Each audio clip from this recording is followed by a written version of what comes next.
وَلَقَدْ آتَيْنَا دَاوُودَ وَسُلَيْمَانَ عِلْمًا، اور ہم دے چکے تھے حضرت داؤد و سلیمان کو علم نبوت، باپ بیٹے کو۔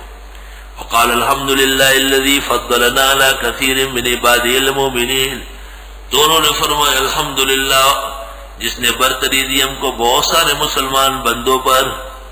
وورث سلیمان داؤد، اور وارث ہوئے سلیمان داؤد علیہ السلام کے علم نبوت کے، منصب نبوت کے، بادشاہت کے۔ وقال یا ایھا الناس، فرمایا اے لوگو، علمنا منطق الطیر، ہمیں سکھائی گئی پرندوں کی بولی۔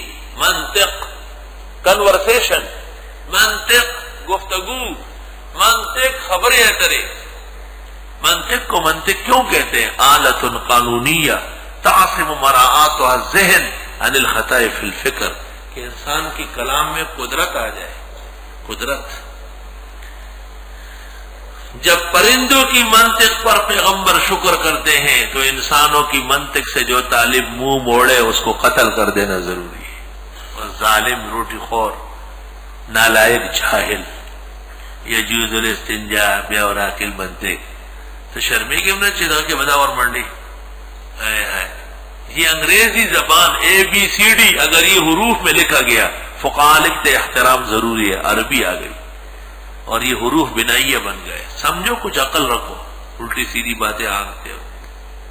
ہمارے بزرگ منطق کے علماء نہیں تھے، منطق کے ائمہ تھے، ائمہ۔ شاہ اسماعیل شہید رحمت اللہ علیہ کا قافلہ کوڑا خٹک میں رک گیا تھا۔ یہ کندیا جس نے لکھی ہے منطق کی شرح، یہ آ گیا۔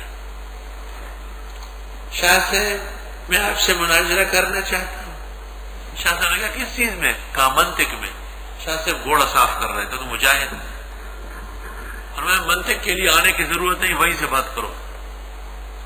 اس نے بات شروع کر لی، شاہ صاحب نے سوال صحیح کیا، جوابات شروع کر دیا۔ یہ فارابی نے کہا، یہ ابو علی سینا نے کہا، یہ فلاں نے کہا۔ ماشاء اللہ، فرمایا سب غلط، بیکار۔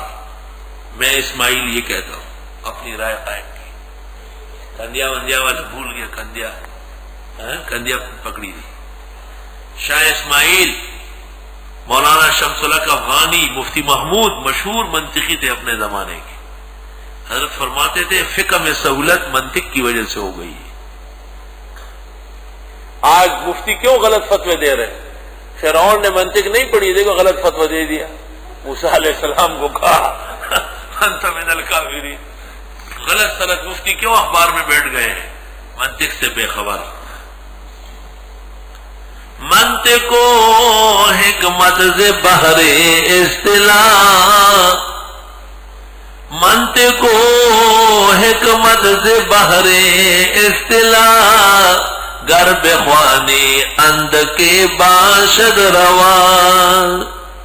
سبحان اللہ۔ دو کتابیں منطق کی دیکھا کرو، بدیع المیزان و غلام احیاء، باقی ادھر ادھر پھینک دو، دریا میں ڈالو۔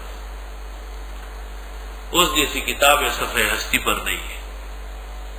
اصطلاحات سمجھنے کے لیے منطق ضروری ہے۔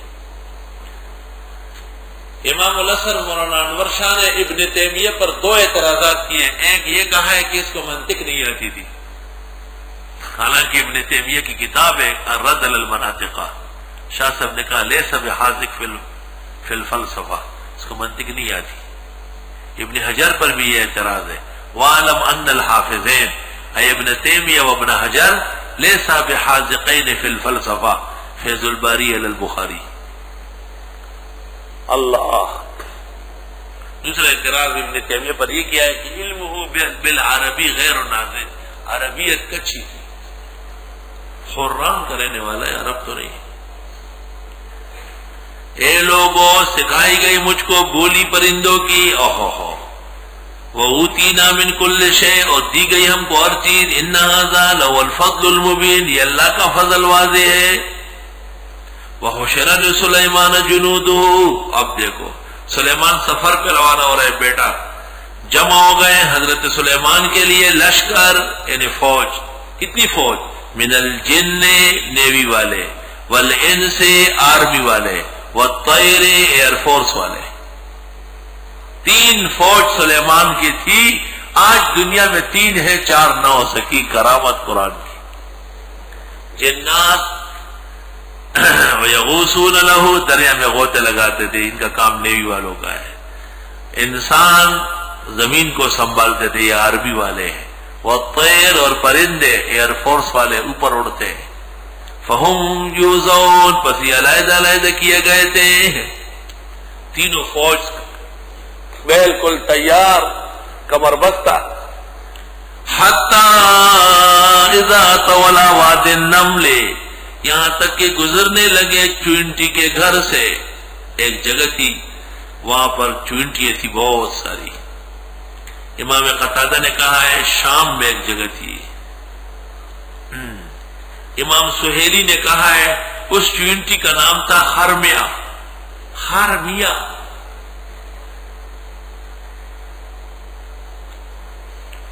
اور امام ابو حنیفہ کے سلسلے میں قتادہ کے ساتھ سوال جواب ہے.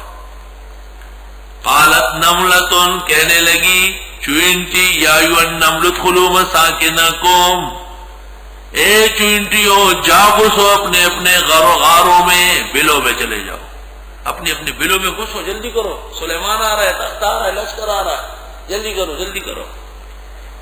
لا يحتمنکم سلیمان و جنودہ کچل نہ دے تم کو حضرت سلیمان اور اس کے لشکر. وہم لا یشعرون اور ان کو پتہ بھی نہیں چلے گا.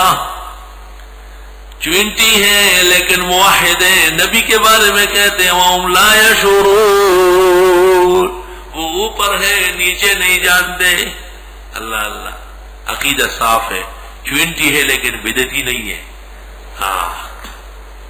فتبسم حضرت مسکرائے، توحید کا مضمون سن کے نبی خوش ہوتے ہیں. فتبسم حضرت سلیمان مسکرائے، ضاحکا من قولها ہنستے ہوئے اس کی بات پر. سمجھو، یعنی کوئی اور ہوتا تو بہت زیادہ ہنس لیتا، لیکن انبیاء تبسم کرتے تھے، مسکرائے بجائے ہنسنے کے اس کی بات پر. خدایا اتنی چھوٹی سی مخلوق کو قوم کی فکر ہے. اللہ تبلیغ والے اسی کو سنا دے بڑے شوق سے. اور حضرت خوش اس بات پر ہوئے کہ اللہ تو نے مجھے اس کی بولی بھی عطا کی. وقال رب اوزعنی، حضرت نے فرمایا پروردگار مجھے توفیق دے ان اشکر نعمتک التی انعمت علی، کہ شکر کروں تیرے احسانات کا جو آپ نے مجھ پر کیے. وعلی والدی میرے والدین پر. وان اعمل صالحا اور میں عمل کروں نیک ترضا جو آپ کو پسند ہو. بہترین دعا ہے. وادخلنی برحمتک فی عبادک الصالحین، داخل کرے مجھ کو اپنی رحمتوں سے نیک بندوں میں.